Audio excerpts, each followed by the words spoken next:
예수님은 믿는 자들에게 따르는 여러 가지 표적을 약속하셨습니다. 믿는 자들에게는 이런 표적이 따르리니 곧 그들이 내 이름으로 귀신을 쫓아내며 새 방언을 말하며 뱀을 집어 올리며 무슨 독을 마실지라도 해를 받지 아니하며 병든 사람에게 손을 얹은즉 나으리라. 어떤 사람이 이 말씀을 근거로 기독교인들에게 정말 이 말씀을 믿는다면 독을 마시고도 멀쩡한 모습을 보이라고 요청하며 조롱했습니다. 예수님도 이러한 요구를 받았습니다. 광야에서 금식하며 기도하실 때 마귀는 예수님에게 성전 꼭대기에서 뛰어내려 하나님의 보호를 증명하라고 했습니다. 마귀는 하나님이 보호해 주신다는 근거로 시편 91편 11, 12절을 인용했습니다. 그가 너를 위하여 그의 사자들을 명하시리니 그들이 손으로 너를 받들어 발이 돌에 부딪히지 않게 하리로다. 그러자 예수님은 말씀하셨습니다. 또 기록되었으되 주 너희 하나님을 시험하지 말라 하였느니라. 마귀의 요구는 하나님을 시험하는 일이었습니다. 우리는 하나님을 시험하면 안 됩니다. 무슨 독을 마실지라도 해를 받지 않는다고 해서 독약을 마셔보십시오. 그 자리에서 죽고 말 것입니다. 무슨 독을 마실지라도 해를 받지 않으리라는 말씀을 오해해서 몸에 좋지 않은 것들을 마구 먹고 비위생적으로 처신하면서 하나님이 나를 기적으로 보호하실 것이라고 기대하는 것은 하나님을 시험하는 일입니다. 위험 지역에서 일하는 사람이 안전장치를 소홀히 하면서 하나님의 보호를 기대하는 것도 하나님을 시험하는 일입니다. 우리는 건강을 위해서 노력하고 사고 예방을 위해 최선의 안전장치를 구비해야 합니다. 하나님은 인간의 게으름을 메워주시거나 의도적인 소홀함을 채워주시는 분이 아니십니다. 하나님을 오해하면 안 됩니다. 우리가 하나님의 뜻대로 살면서 위험을 당할 때 하나님의 보호와 구원을 기대하는 것은 당연한 일입니다.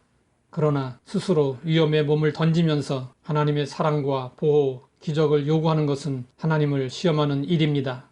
어쩌다가 기적이 필요한 상황이 되었다면 모르겠지만 아예 처음부터 기적이 필요한 상황을 만들어 가는 것은 잘못입니다. 아무리 하나님의 영광을 운운할지라도 그것은 하나님을 시험하는 것이지 하나님의 영광을 위한 것이 아닙니다. 예수님은 공생애 중 많은 기적을 행하셨지만 태어나실 때 기적으로 짐승의 우리를 침대방으로 만들지 않으셨습니다. 목수의 집안에서 가난하게 사실 때 기적으로 부잣집을 만들지 않으셨습니다. 그런데 예수님의 공생의 기간 중 사람들은 줄곧 기적을 요구했습니다. 그러자 예수님은 말씀하셨습니다. 이 세대는 악한 세대라 표적을 구하되 요나의 표적밖에는 보일 표적이 없나니. 요나의 표적은 예수님의 십자가에서의 죽음과 부활을 의미합니다. 마귀는 집요하게 사람들을 통해 마지막 순간까지 예수님에게 기적을 요구했습니다. 지금 십자가에서 내려올지어다 그리하면 우리가 믿겠노라.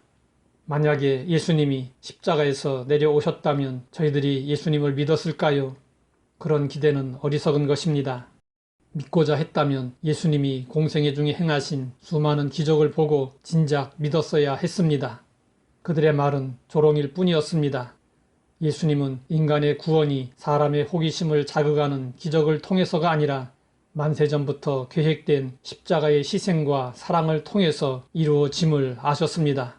그래서 표적으로서가 아니라 피와 사랑으로 우리에게 구원을 주셨습니다. 하나님은 기적의 하나님이시면서 상식의 하나님이십니다. 기적이 하나님의 은혜라면 자연의 섭리를 따라 상식적으로 살아가는 것도 은혜입니다. 기적으로 하나님께 영광을 돌리려는 일이 자칫 하나님을 시험하는 일이 될 수 있다는 사실을 우리는 잊지 말아야 합니다.